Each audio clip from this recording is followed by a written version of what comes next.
Je suis ravi de vous dire bonjour à tous. Nous sommes arrivés au moment où nous allons pouvoir avancer dans l'enseignement, c'est-à-dire avec la parole du Père Yava et de Yahushua.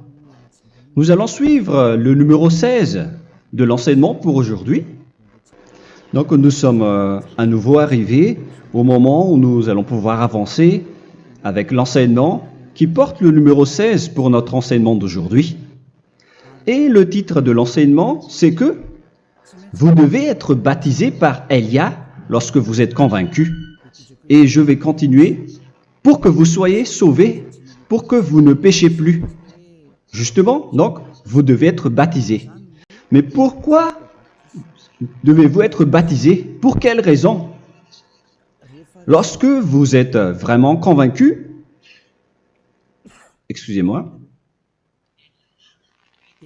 la loi dit que il faut faire de toutes les nations des disciples et les baptiser après. Nous allons lire cette parole d'abord, qu'il faut faire de toutes les nations des disciples et les baptiser après, selon le livre de... Qui déjà? Marc. Attendez d'abord. Non, c'est Matthieu 28.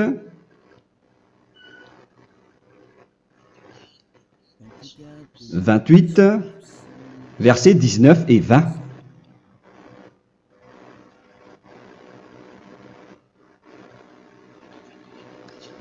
Matthieu 28, 19, 20.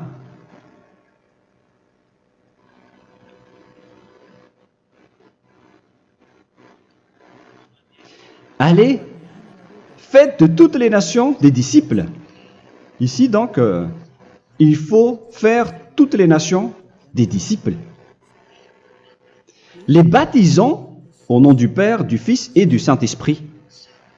Donc, à la fois,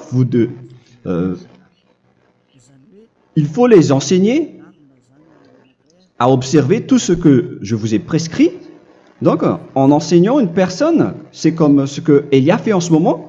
Après, donc, il faut baptiser cette personne qui est convaincue par l'enseignement.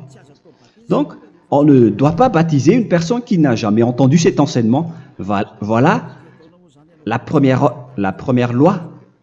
Ce n'est pas logique de baptiser une personne qui ne connaisse rien de l'enseignement.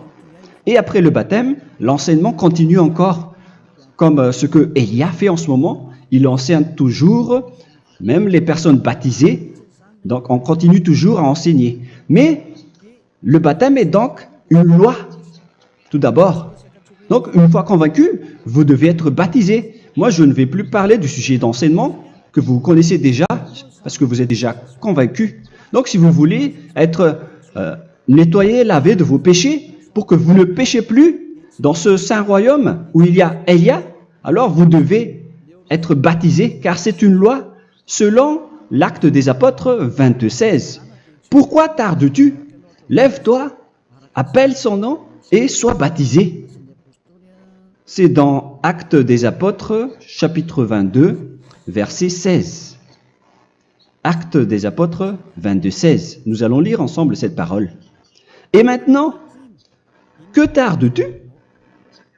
Lève-toi, sois baptisé et lavé de tes péchés en invoquant le nom de Dieu. Donc, une fois qu'une personne est convaincue de cet enseignement, comme vous qui m'écoutez en ce moment, la loi pour vous, c'est que vous devez invoquer son nom. C'est-à-dire que le nom est important pour répondre aux personnes qui disent que ce n'est pas le cas, en disant que si vous croyez, c'est suffisant. Sachez que c'est un enseignement du diable pour ceux qui disent cela. Au contraire, il faut invoquer son nom, car c'est celui qui invoque le nom de Yahva qui sera sauvé. On vous a déjà enseigné cela. Donc, il faut que vous vous levez, il faut invoquer son nom. Il ne faut plus attendre. Vous ne devez plus attendre ni hésiter. La loi vous dit, levez-vous. On vous dit aujourd'hui, on vous ordonne aujourd'hui de vous lever. N'hésitez plus. Et après, vous devez invoquer son nom en vous rapprochant du royaume de Yahushua, de l'église de Yahushua, d'appeler tous les responsables au téléphone, même pas au téléphone. Il faut directement assister à l'assemblée de Yahushua dans cet endroit, car il faut que tu te lèves et sois baptisé en invoquant son nom. Et c'est ici, à l'église de Yahushua, que vous devez invoquer son nom. Alors, c'est une loi, vous ne devez plus rester dans votre maison et il faut nous rejoindre maintenant. Soyez baptisés en Yahushua et non pas en Jésus, car les baptêmes que vous avez faits auparavant n'est pas le baptême en Yahushua. Donc, votre baptême n'est pas valable, n'existe pas du tout. Et votre baptême, au contraire, il est pire lorsque vous l'avez fait avec des autres dieux comme Jésus, car vous allez le revêtir jusqu'à votre mort. Car selon Galates 3, 27, vous revêtez le Dieu à qui vous êtes baptisé. Comme par exemple, si vous êtes baptisé en Yahushua, vous revêtez en Yahushua. Mais les fidèles de Jésus, ils revêtent Jésus. Alors que vous voyez bien que ce Dieu, c'est un faux Dieu qui n'ôte pas les péchés, qui vous jette en enfer et qui n'existe même pas. Parce que si jamais il existait, vous devez aussi être ôté de vos péchés. Mais ce n'est pas le cas. Vous revêtez un faux Dieu, un envoyé du diable. Pourquoi? Car tous ceux qui sont pécheurs viennent du diable. Nous allons donc lire la parole de Dieu à ce sujet dans Galates 3, 27 pour vous dire que c'est un faux baptême que vous avez fait. Donc si vous avez été baptisé en lui, alors vous allez être avec le diable jusqu'à la fin. C'est ce qui est pire avec votre baptême qu'il faut enlever et supprimer rapidement, car vous êtes avec le diable. Les pécheurs viennent du diable, et ce faux Dieu, il vous rend toujours pécheur, jusqu'à maintenant. Il vous encourage de rester pécheur, non méritant. Ça vient d'où? Ça vient de qui, ce faux Dieu-là? À ce sujet, il vient du diable, car les pécheurs viennent du diable. Ce faux Dieu qui n'existe même pas. Ce n'est qu'un collaborateur du diable. C'est dans Galates 3, 27.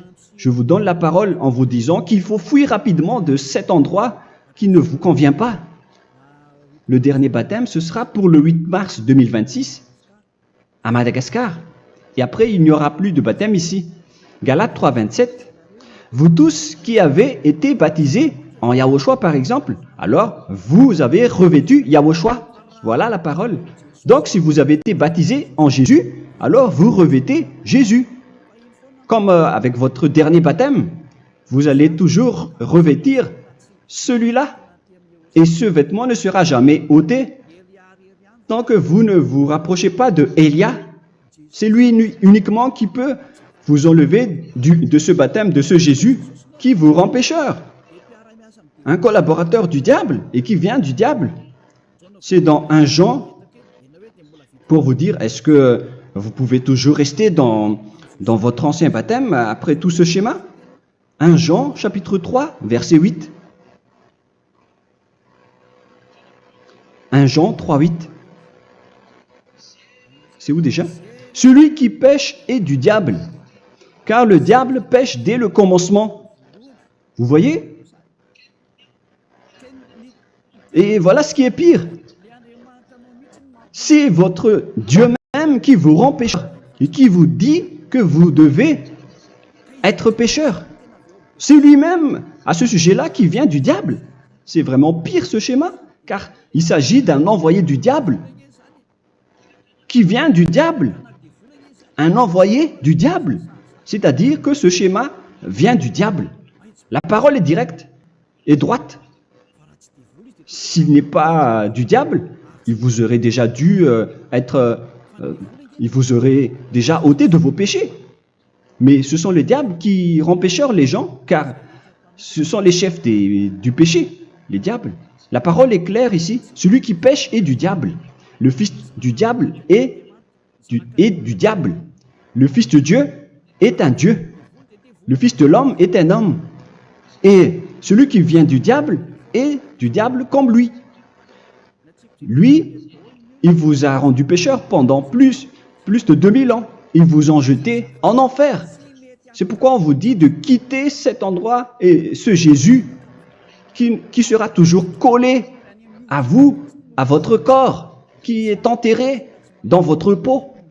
Vous ne serez jamais débarrassé de lui tant que vous ne vous rapprochez pas de Élia pour être baptisé en Yahushua, pour que ce sale vêtement venant du diable soit ôté de vous et qu'après vous allez être revêtu d'un nouveau vêtement qui est merveilleux, qui est Yahushua. Alors choisissez votre vêtement. Vous allez toujours être Jésus qui est déjà collé à vous, et une fois mort, vous irez en enfer, car il est déjà collé à vous. Soit vous l'enlevez directement à travers le baptême avec Élia. Le rendez-vous, c'est pour le 8 mars 2026. Vous allez être baptisé par Élia pour l'enlever, car ça n'existe pas du tout. C'est une tromperie pour vous. Ce n'est même pas un baptême. C'était le fait de faire entrer du diable à l'intérieur de vous. Si vous voulez être libéré de cela, vous devez vous rapprocher de Élia à travers le baptême pour que la parole soit bien placée dans Actes des Apôtres 22:16. Revoyons cette parole. Actes des Apôtres 22, quel verset déjà? 22:16. Voilà. Et maintenant, que tardes-tu? Lève-toi. Voilà l'ordre pour vous. Lève-toi, ne tarde plus. En invoquant son nom. C'est un ordre. Invoque son nom. Et sois baptisé et lavé de tes péchés. Car celui qui t'a rendu pécheur, c'est Jésus ou Jesus. Alors si tu ne veux plus pécher, alors enlève Jésus ou Jesus de toi avec le vêtement que tu as reçu lors de ton baptême avec lui. Il faut l'enlever, sinon tu ne seras jamais sauvé, épargné, car c'est déjà devenu un vêtement collé à ton corps. La seule solution pour toi, c'est de te rapprocher de Élia pour être ôté de tes péchés, car la loi est claire ici. Tu vas être lavé de tes péchés, et c'est ici, dans cet endroit où il y a Élia, qu'il y a l'ôtement du péché. Pourquoi vous êtes ôté de vos péchés? Pour quelle raison? D'abord, vous êtes déjà lavé à travers le baptême. On vous nettoie. Et une fois nettoyé, une fois lavé, qu'est-ce qui se passe à ce moment-là? Pour que les gens ne pêchent plus en vrai. Car toutes les personnes qui sont baptisées en Yahushua revêtent Yahushua. Vous êtes mariés à Yahushua. Et c'est à travers ce baptême, après votre baptême, c'est à partir de là, après avoir suivi toutes ces lois, car le baptême c'est une loi. Lorsque vous êtes convaincu, après avoir écouté l'enseignement, vous décidez de quitter le faux Dieu qui vous rend pécheur. Alors, vous êtes baptisé, vous allez revêtir Yahushua pour quitter le faux Dieu qui vous rend pécheur. Donc, après le baptême en Yahushua, vous revêtez Yahushua, vous avez été lavé, vous êtes bien propre et pur, vous êtes sorti comme une personne originale qui est merveilleux, très merveilleux devant le Dieu d'Abraham. Vous êtes complètement purifié jusqu'à votre fond de conscience à travers ce baptême venant du sang de Yahushua qui vous nettoie jusqu'au fond de toutes vos pensées, car le baptême marque la mort de Yahushua. Yahushua est mort pour vous verser son sang pour vous. Tout cela confirme votre relation avec Yahushua, car le baptême vous dit que vous êtes mort ensemble avec Yahushua et vous êtes ressuscité ensemble avec Yahushua.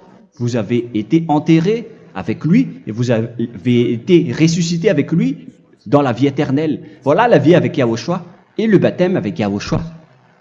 C'est pour montrer la bonté de Yahushua pour chacun de vous concernant cette merveille. Voilà le baptême, c'est la mort avec Yahushua. C'est pourquoi je vous ai dit, en même temps, c'est la mort pour vous. Et c'est aussi votre purification. C'est dans Romains, chapitre 6, verset 4. Nous avons donc été ensevelis avec lui par le baptême en sa mort, afin que, comme Yahushua est ressuscité des morts par la gloire du Père, de même, nous aussi, nous marchions en nouveauté de vie. Donc, on était morts avec Yahushua à travers le baptême, et c'est après aussi que nous avons été ressuscités vers la nouvelle vie. Verset 5. En effet, si nous sommes devenus une même plante avec lui par la conformité à sa mort, nous le serons aussi par la conformité à la résurrection. Nous voyons bien ici que nous étions morts ensemble avec Yahushua à travers le baptême. Nous étions morts ensemble avec lui. C'est clair ici. On parle ici du sujet du baptême. Nous avons donc été ensevelis avec lui par le baptême en sa mort, mais pas avec autre chose. C'est clair alors à travers cette parole que c'est à travers ce baptême que nous allons avoir la même geste que Yahushua. Donc, si vous voulez être ôté de vos péchés, vous devez entrer dans le baptême. Et une fois baptisé, la personne est intégrée directement au ciel des cieux.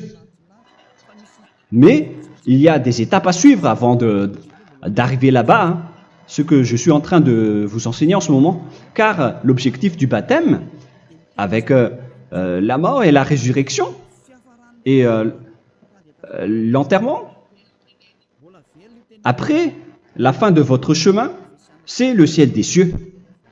Et on parle de vous en tant que vivant.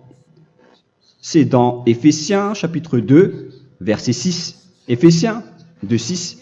Et il nous a ressuscités ensemble, c'est-à-dire ressuscités avec Yahushua après le baptême, et nous a fait asseoir ensemble dans les lieux célestes en Yahushua, c'est-à-dire au ciel des cieux. Voilà donc les avantages des personnes baptisées en Yahushua, ceux qui ne pêchent plus.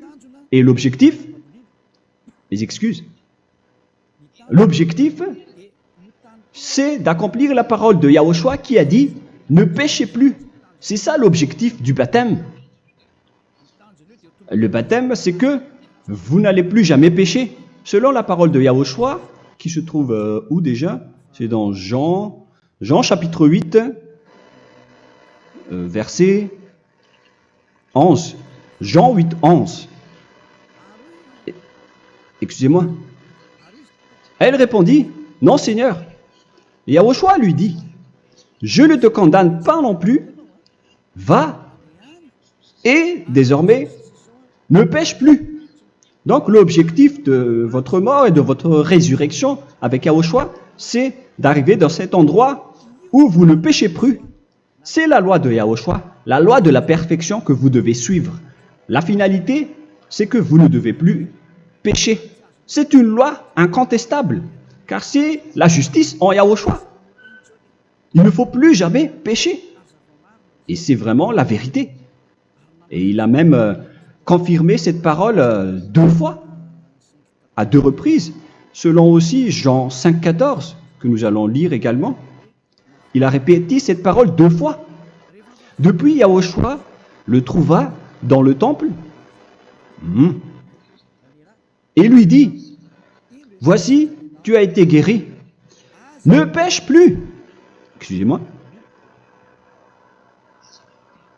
« Ne pêche plus, de peur qu'il ne t'arrive quelque chose de pire. » Donc, il ne faut plus rappeler vos péchés, sinon le pire va vous arriver.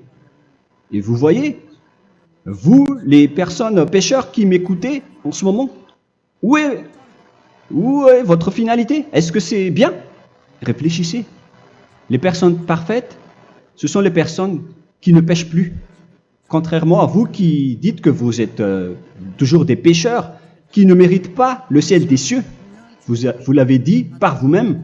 Mais maintenant, Élia vous appelle. Vous allez mériter le ciel des cieux si vous vous repentez et si vous acceptez le baptême en Yahushua. Pourquoi? Pour quelle raison? Car vous n'allez plus jamais pécher. Par quel moyen? C'est par le programme du Père Yahva. Car une fois que la personne est baptisée, la personne boit le Saint-Esprit. Il y a donc un esprit qui va être approuvé, qui va être bu, comme une source illimitée dans son ventre, selon la Sainte Écriture. C'est dans Jean chapitre 7, si je ne me trompe pas. Où se trouve ce verset, les enfants? Si vous le trouvez, la parole qui parle de la source qui est illimitée, c'est dans Jean 7, 37 que nous allons lire ensemble. Le dernier jour, le grand jour de la fête, Yahushua, se tenant debout, s'écria, « Si quelqu'un a soif, qu'il vienne à moi et qu'il boive. » Verset 28. « Celui qui croit en moi, des fleuves d'eau vive couleront de son sein, selon, comme dit l'Écriture. » Il y aura donc de l'eau vive qui couleront dans son ventre. Verset 39. Il dit cela de l'Esprit qui devait recevoir ceux qui croyaient en lui, car l'Esprit n'était pas encore, parce que Yahushua n'avait pas encore été glorifié. On reçoit donc un Esprit venant de Yahushua pour ceux qui le croient et qui sont baptisés. Et on le reçoit vraiment lors du baptême. C'est dans le livre de 1 Corinthiens que nous allons lire, dans le chapitre 12. Quel verset déjà? On doit chercher un peu. 12 et 13. 1 Corinthiens, chapitre 12, versets 12 et 13. Car comme le corps est un et a plusieurs membres, et comme tous les membres du corps, malgré le nombre, ne forment qu'un seul corps, ainsi en est-il Yahushua. Nous avons tous en effet été baptisés dans un seul esprit, pour former un seul corps, soit juif, soit grec, soit esclave, soit libre. Et nous avons tous été abreuvés d'un seul esprit. C'est dans le baptême, donc, qu'on reçoit l'esprit unique, un seul esprit. Donc, si vous êtes baptisé en Yahushua, vous abreuvez l'esprit venant de Elia, venant de Yahushua. Vous abreuvez un seul esprit venant de moi, un esprit non pécheur et qui vous rend non pécheur. Donc, tout le monde boit un seul esprit selon la Sainte Écriture. Nous vous avons tous en effet été baptisés dans un seul esprit. Vous recevez donc ce seul esprit à travers le baptême. Et qu'est-ce qui se passe après? Le Saint-Esprit va vous guider désormais. Vous le recevez lors du baptême et celui qui va vous guider pour que vous ne péchez plus. C'est dans Jean, quel chapitre déjà? Je ne me souviens plus. C'est dans le chapitre 14, peut-être. 14, 23.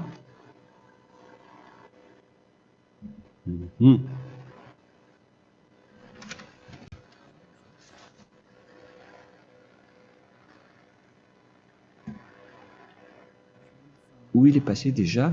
La parole qui parle de l'esprit qui nous guide.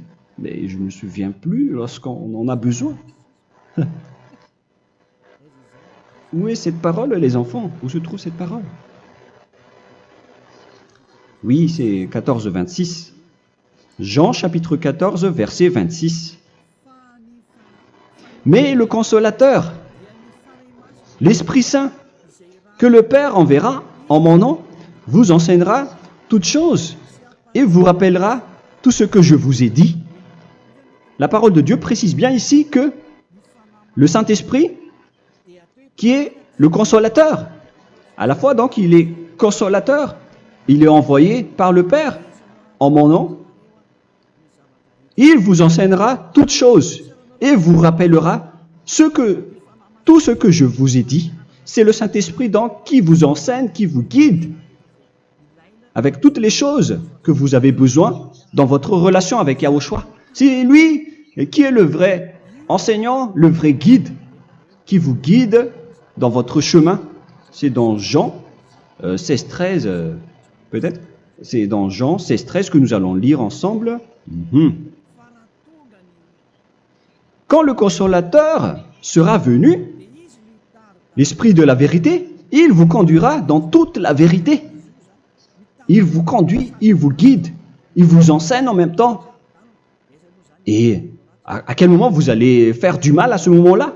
Car en tant que consolateur, il vous frappe, il vous gronde. Il vous gronde à travers votre esprit, à travers votre conscience. Et c'est vraiment dur. Hein. Vaut mieux être attrapé par un taureau que d'être attrapé par sa conscience. Donc c'est à travers votre conscience qu'il vous guide. Mais si vous ne voulez pas être consolé ni conseillé, si vous ne voulez pas être corrigé, vous revenez vers le mal, 7 fois plus de mal. C'est pourquoi les gens quittent Yahushua, car ils ne veulent pas être consolés et guidés par le Saint-Esprit venant de Yahushua. C'est pourquoi les gens quittent et abandonnent Yahushua, car ils veulent toujours continuer à faire du mal. Mais si une personne veut vraiment être avec Yahushua, avec son cœur, cette personne ne sait plus faire aucun mal. Il ne sait plus faire ça, car elle est déjà guidée par le Saint-Esprit. Quels sont alors les fruits du Saint-Esprit, le résultat du Saint-Esprit avec une personne? Mais le Saint-Esprit existe bien, ainsi que ses résultats. Voilà. Nous allons voir d'ailleurs les fruits du Saint-Esprit.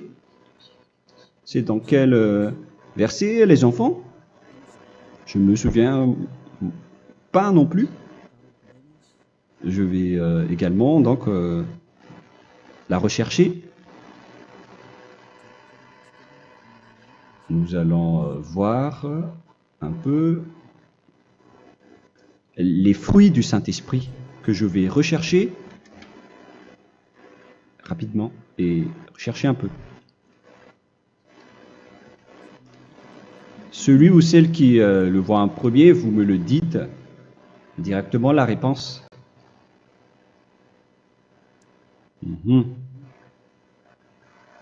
Comment? Galates 5. Galates 5. Nous allons lire à partir du verset 19 et 20. Non, on va commencer à partir du verset 22. Galates 5, 22. Mais le fruit de l'esprit, c'est l'amour, la joie, la paix, la patience, la bonté, la bénignité, la fidélité. Vous voyez? Vous marchez dans la droiture et dans la vérité directement. La douceur, la tempérance, la loi n'est pas contre ces choses. Vous voyez? Les gens ne vont plus dans le mauvais sens. Mais les gens qui n'ont pas le Saint-Esprit, voilà ce qu'ils font. Dans le verset 19 et 20. Or, les œuvres de la chair sont manifestes avec les personnes qui n'ont pas le Saint-Esprit, qui sont guidées par la chair. Ce sont l'impudicité, l'impureté, la dissolution, l'idolâtrie. Vous avez tous fait cela. La magie, les inimités, les querelles, les jalousies, les animosités, les disputes, les divisions, les sectes. Verset 21, l'envie, l'ivrognerie, vous qui êtes ivrognes, qui fréquentez les boîtes de nuit, qui dites toutes sortes de gros mots, les excès de table. Et cette parole vous convient, vous concerne même, vous qui m'écoutez en ce moment. Et je vous dis, comme je vous ai déjà dit autrement, celui qui fait cela n'héritera pas le royaume de Dieu, c'est-à-dire vous n'entrerez pas au ciel des cieux. C'est valable pour vous les pécheurs. Vous pouvez vous mesurer par vous-même, vous qui êtes avec Jésus ou Allah. La parole est claire pour vous, vous n'irez jamais au ciel des cieux.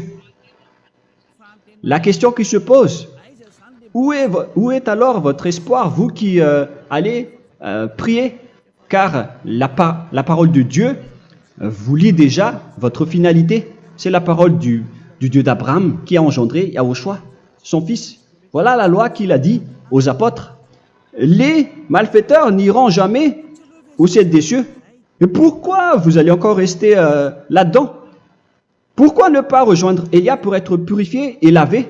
Rapprochez-vous de Élia pour que votre esprit soit sauvé. Le dernier baptême aura lieu pour le 8 mars 2026. N'attendez pas ce dernier jour. Dès maintenant, inscrivez-vous votre nom dans le baptême si vous ne voulez pas être jeté en enfer. Mais si vous voulez être jeté en enfer, alors tant pis pour vous.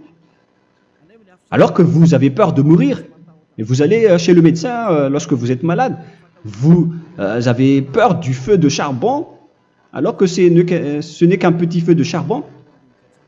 Là, on parle de l'enfer. Hein. Alors, il faut bien réfléchir et soyez bien conscients. Voilà donc le sujet du Saint-Esprit.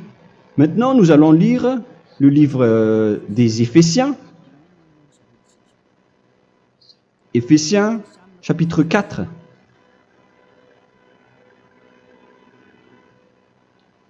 À partir de quel verset?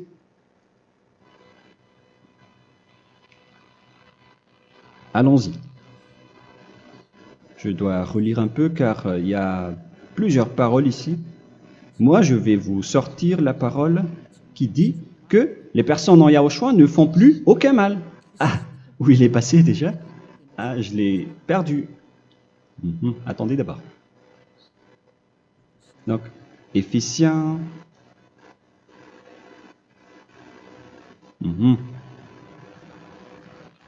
C'est dans le chapitre 5, on dirait. Et nous allons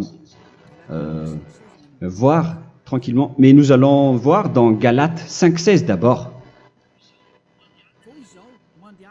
Je dis donc, marchez selon l'esprit et vous n'accomplirez plus les désirs de la chair. C'est-à-dire donc que vous devez être baptisé, car sans le baptême, vous n'aurez jamais le Saint-Esprit. Verset 17. Car la chair a des désirs contraires à ceux de l'esprit, et l'esprit en a des contraires à ceux de la chair. Ils sont opposés entre eux, afin que vous ne fassiez point ce que vous voudriez. L'esprit et la chair s'opposent toujours. Alors il faut suivre l'esprit maintenant pour aller au ciel des cieux. Et voilà donc la suite de la parole. Éphésiens 4:21. Si du moins vous l'avez entendu, et si vous, conformément à la vérité qui en est en Yahushua, c'est en lui que vous avez été instruits à vous dépouiller, eu égard à votre passé, du vieil homme qui se corrompt par les convoitises trompeuses, à être renouvelé dans l'esprit. Donc l'esprit travaille et va dans votre conscience et dans votre intelligence et à revêtir l'homme nouveau créé selon Dieu dans une justice et une sainteté qui produit la vérité. Le Saint-Esprit donc vous rend droit pour que vous ne soyez pas dans le mauvais chemin et il vous guide dans la justice et dans la vérité. Voilà directement pour les personnes en Yahushua. Et c'est quoi la suite? C'est pourquoi renoncer au mensonge. Il ne faut plus mentir. Même dans les 10 commandements, ils ont dit ne mentez pas. Mais c'est juste une parole. Mais les gens, lorsqu'ils sont pressés, ils font des mensonges. Mais pour les gens en Yahushua, ils renoncent directement au mensonge. Et que chacun de vous parle selon la vérité à son prochain. Car nous sommes membres les uns des autres.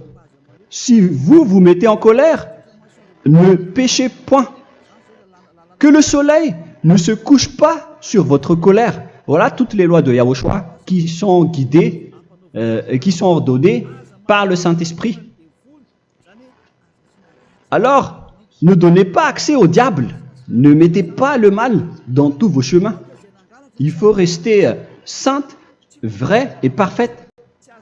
Que celui qui dérobait ne dérobe plus. Il ne faut plus donc dérober les choses. Et il ne faut plus donc voler quelque chose. Mais quelle est la parole du Père Yahweh et de Yahushua? Mais plutôt qu'il travaille en faisant de ses mains ce qui est bien pour avoir de quoi donner à celui qui est dans le besoin. Qu'il ne sorte de votre bouche aucune parole mauvaise, mais s'il y a lieu, quelques bonnes paroles qui servent à l'édification et communiquent une grâce à ceux qui l'étendent. N'attristez pas le Saint-Esprit de Dieu par laquelle vous devez être scellés pour le jour de la rédemption. Il faut toujours laisser le Saint-Esprit vous guider, ne l'attristez pas, sinon vous n'allez pas avoir la selle. À la fin des temps, à l'époque de Gog, on va vous donner le Saint-Esprit pour que vous soyez scellés. Donc c'est maintenant que vous devez déjà rendre content Yahushua. Ne laissez pas de mauvaises traces dans votre chemin et ramenez l'amour de Yahushua vers chacun de vous pour que vous soyez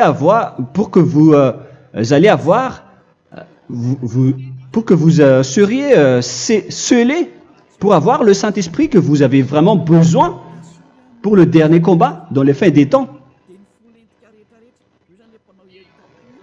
Que toute amertume et toute animosité, toute colère, toute clameur, toute calomnie, il ne faut pas retenir et garder la colère. Toute calmeur, toute calomnie et toute espèce de méchanceté, tout ce qui est rancune, ni rancœur. Il faut arrêter tout cela. Mais c'est différent de gronder une personne. On parle ici des personnes qui est en colère sans raison. Mais lorsque vous grondez, vous n'allez pas dire à votre enfant « Mon enfant, ne faites pas ceci, ne faites pas cela ». Au contraire, si vous faites cela, votre enfant va danser devant vous. Donc, voilà ce que je veux vous dire. Il faut que vous enlevez toute calomnie et toute espèce de méchanceté. Voilà donc les lois de Yahushua qui sont sorties à travers le Saint-Esprit. Moi, je vous donne des échantillons, mais ce n'est pas au complet. Hein. La loi de Yahushua sont illimitées à travers le Saint-Esprit en fonction des circonstances et de la situation pour que vous n'attristez pas le Père Yahva et le Yahushua. Que toute amertume, verset 32, soyez donc bons les uns envers les autres, Éphésiens 4, 32, compatissant, vous pardonnant réciproquement. Donc, il faut que vous pardonnez votre ami si jamais il y a eu un petit problème. Laissez ça de côté. Il faut que vous vous pardonnez, mais il ne faut pas que vous allez recommettre des péchés après. Hein. En Yahushua, lorsque vous vous pardonnez, après il n'y a aucune rancune, comme lorsque Yahushua vous a pardonné. Mais ce n'est pas que vous allez encore revenir dans le péché. Non, non, non. C'est dans Hébreux 10, 26 qui parle des péchés volontaires. Hébreux.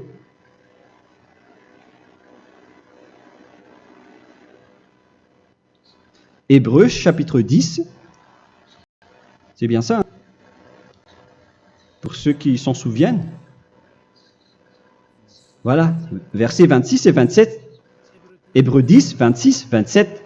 Car si nous péchons volontairement, après avoir reçu la connaissance de la vérité, c'est-à-dire une personne baptisée en Yahushua, qui a été sanctifiée, rendue sainte, il ne reste plus de sacrifice pour les péchés, mais une attente terrible du jugement et l'ardeur du feu qui dévorera les rebelles. Donc, vous qui parlez que vous devez toujours commettre des péchés, voilà ce qui vous attend, parce que vous péchez volontairement. Donc, si vous péchez volontairement, alors une attente terrible du jugement et l'ardeur d'un feu va vous dévorer. Vous allez affronter la colère et le jugement avec une ardeur de colère d'un feu qui va vous dévorer. En tant que rebelle, on va vous détruire vous les ennemis, vous qui péchez volontairement. Est-ce que vous n'êtes pas encore conscient après cette parole? Vaut mieux être baptisé en Yahushua avec Elia, et après vous n'allez plus jamais pécher. Alors à vous de réfléchir, car on vous a trompé auparavant jusqu'à maintenant. On va revenir à la parole de tout à l'heure. Donc que chacun pardonne son ami et pardonnez-vous comme ce que Yahushua vous a pardonné. Voilà donc les personnes en Yahushua ne pêchent plus. Nous allons donc continuer avec le verset 5. Éphésiens chapitre 5 plutôt.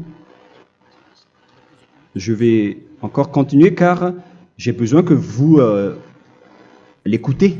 Éphésiens chapitre 5 verset 1.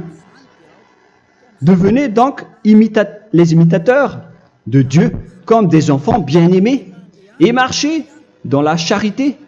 Le fruit de l'esprit, c'est de l'amour, on vient de lire, à l'exemple de Yahushua qui nous a aimés et qui s'est livré lui-même à Dieu pour nous comme une offrande et un sacrifice de bonne odeur. Verset 3. Regardez ces lois. Que l'impudicité, qu'aucune espèce d'impureté et que la cubicité ne soit même pas nommée parmi vous, ainsi qu'il convient à des saints. C'est bien clair alors ici qu'il ne faut pas faire l'impudicité ou parler de tout ce qui est adultère, impudicité, qu'aucune espèce d'impureté, tout ce qui est impur, l'abomination, la profanation et tout ce qui parle autour de ce sujet, n'en parlez jamais. Et que la cupidité ne soit pas nommée parmi vous, ainsi qu'il convient à des saints, y compris l'impudicité, l'abomination. Même juste en parler, ce n'est pas autorisé. Vous voyez que c'est vraiment différent. Lorsqu'on est en Yahushua, la cupidité, c'est-à-dire parler dans le dos des autres, qu'on n'entende ni parole de déshonnêteté, ni des propos insensés, ni des plaisanteries, choses qui sont contraires à la bienséance, qu'on entende plutôt des actions de grâce, car sachez qu'aucune impudique ou impure ou cupide, c'est-à-dire idolâtre, n'a d'héritage dans le royaume de Yahushua et de Dieu. C'est-à-dire, il ne faut pas s'allier avec les malfaiteurs. Les enfants du mal, ne vous alliez pas avec eux. N'acceptez pas ce qu'ils font. Ne collaborez pas avec eux. Ne cachez pas le mal qu'ils font. Car sinon, directement, votre sainteté va être détruite. La parole est claire. Ne vous alliez pas avec ces derniers, car vous allez être le fils du mal, qui n'est pas dans la vérité. Verset 8. Autrefois, vous étiez ténèbres, et maintenant, vous êtes lumière dans Yahushua. Marchez comme des enfants de lumière, car le fruit de la lumière consiste en toutes sortes de bonté, de justice et de vérité. Voilà, lorsqu'on est avec le Saint-Esprit, on est toujours dans la lumière, dans la bonté et dans la justice. Il faut que vous pensiez à la volonté de Yahushua, à ce qui est agréable à Yahushua. Verset 11. Et ne prenez point part aux œuvres infructueuses des ténèbres, mais plutôt condamnez-les. Ne faites pas l'alliance avec le diable. Ne faites pas l'amitié du diable. Ne faites pas des complots ou des compromis avec le mal pour les cacher. Alors, il faut plutôt les condamner, car il est honteux de dire qu'ils font en secret. Mais tout ce qui est condamné est manifesté par la lumière, car tout ce qui est manifesté est lumière. C'est pourquoi il y a la comparaison dans le Nouveau Testament pour dire il faut que vous réveillez de votre sommeil pour que Yahushua vous illumine. Verset 14. C'est pour cela qu'il est dit réveille-toi, toi qui dors, relève-toi d'entre les morts. Prenez donc garde de vous conduire avec circonspection. Si vous suivez donc le Saint-Esprit, vous ne faites plus aucun mal.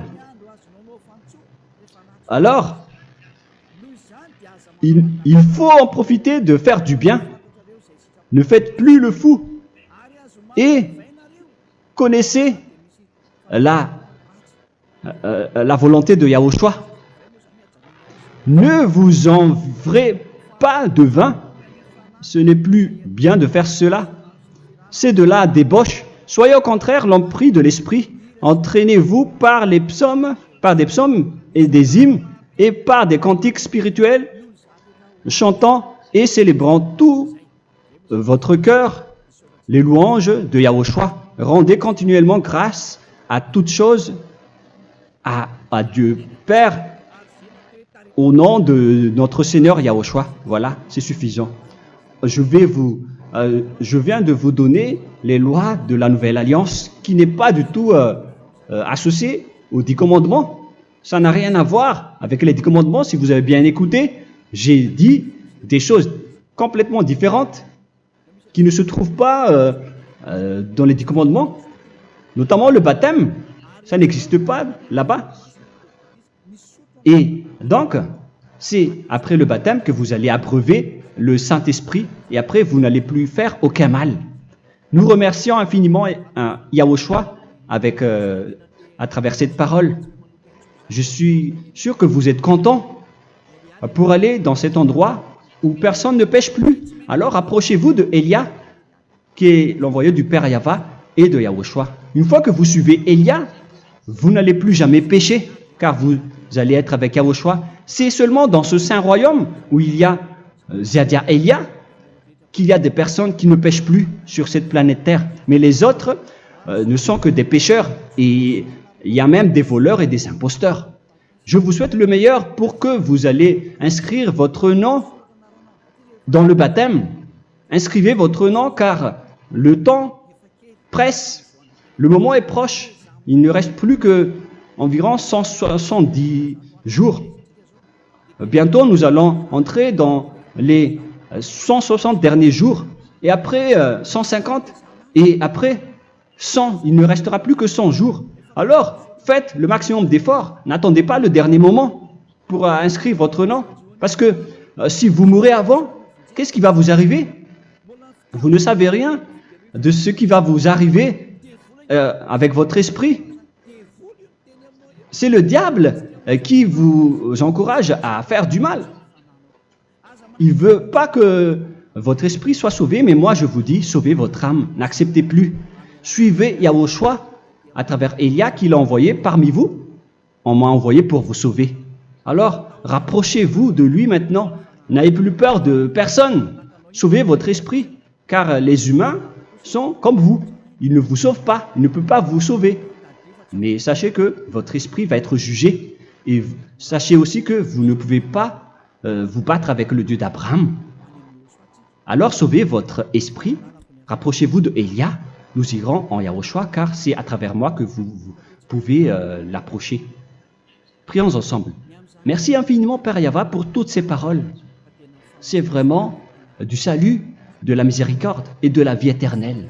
Faites en sorte que les gens connaissent cette vraie parole que je suis en train de leur donner, car c'est de l'amour et c'est du salut pour eux. Sauve-les, Père Yahva, pour qu'ils soient conscients de la vérité. Ce qu'ils ont fait auparavant ne sont pas du tout vrais. Voilà le vrai salut pour eux. Père Yahva, tu es le Dieu de toutes les choses. Tu es le Dieu du ciel des cieux. Tu es le Dieu de Yahushua. Tu es le Dieu de Ziadia Elia. Ouvre la conscience des gens pour qu'ils écoutent cette vérité, pour que chacun court pour prendre une décision et pour qu'ils n'attendent plus personne pour se rapprocher de toi, Père Yahweh et Yahushua. Donne la force à chacun pour qu'ils te cherchent. Sauve les gens, Père Yahweh, pour qu'ils échappent à la destruction de leur chemin et de leur esprit, pour qu'ils écoutent la parole de Elia venant de toi, Père Yahweh, et de toi aussi, Yahushua. Sauve les gens, et je suis confiant que tu vas vraiment sauver les gens, pour que tu ouvres tes portes pour terminer cette période de salut. Merci, Père Yahweh. Gloire éternelle à toi. Je demande tout ça aux Malagasy et au reste du monde. Pour les Malagasy, il reste encore quelques mois qui n'est plus beaucoup pour eux, mais pour les autres nations, ils n'ont pas aussi beaucoup de temps pour se rapprocher de toi, mais il en reste encore un peu pour eux. Gloire à toi, Père Yahweh, et au nom de toi, Yahushua, je fais toutes ces paroles. Alléluia, Amen. Voilà donc pour notre enseignement d'aujourd'hui. Que Yahushua vous bénisse et à la prochaine. Au revoir.